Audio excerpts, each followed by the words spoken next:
umukinnyi mwiza wo muri Ghana APR ntiyamuzana ubutaka ntiyamuzana kugura Clement cyangwa Ruboneka Ghana ntabwo baturenze urwego muri shampiyona umukinnyi APR yabura muri shampiyona ya Ghana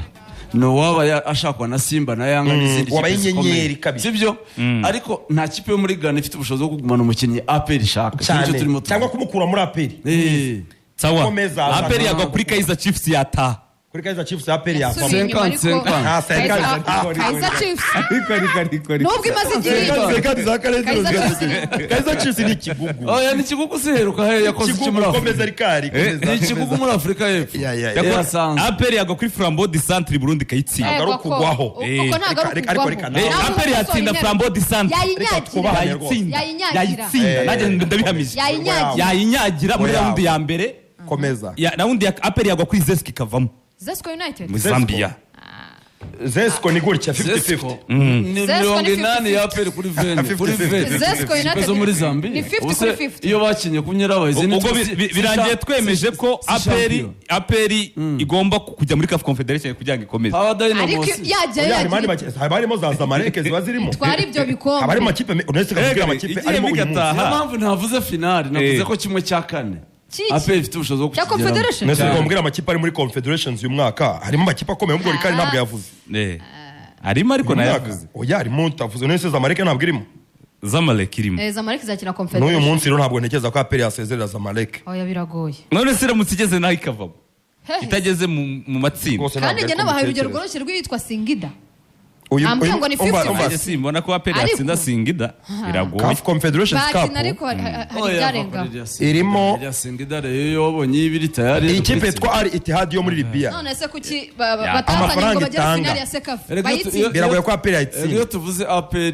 ko yakoramo izo kipe ntituba tuvuze uko ihagaze uyu munsi ntituba tuvuze forume irimo uyu munsi Etoile du Sahel izina nka APR ariko ibyo binajyane ikipe n'izina nka APR n'ubundi hakina abakinnyi yego bijyane standard z'abakinnyi ziyonge kuko nuba ngo ibyo mwari mufite umwaka ushize musezera Azamu byagabanutse ku rugero rwa 50 ugiye gura na piramide woroshye kuruta uko wari woroshye umwaka ushize none se urambwira ko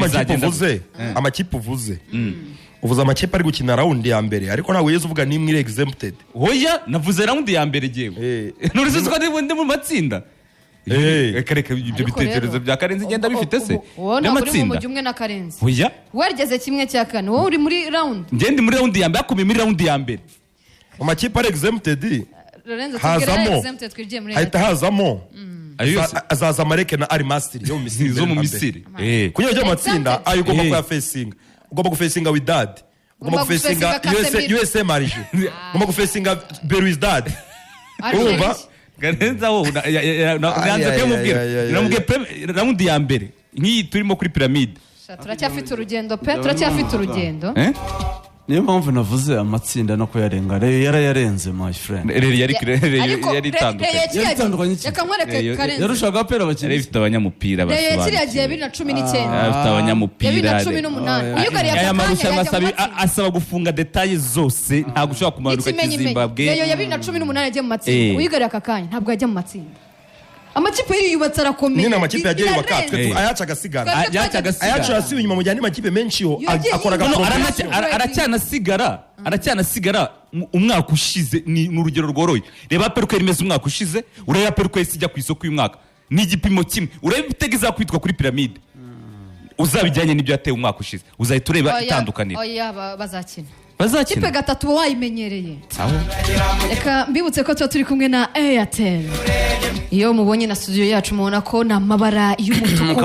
mu kanya mbere yuko wamamaza kanya turavugana na Nerva ngo hari abantu batandatu bo muri Reyo bashobora kuba bangiwe kugenda reka ku kibuga cy'indege reka da ya liste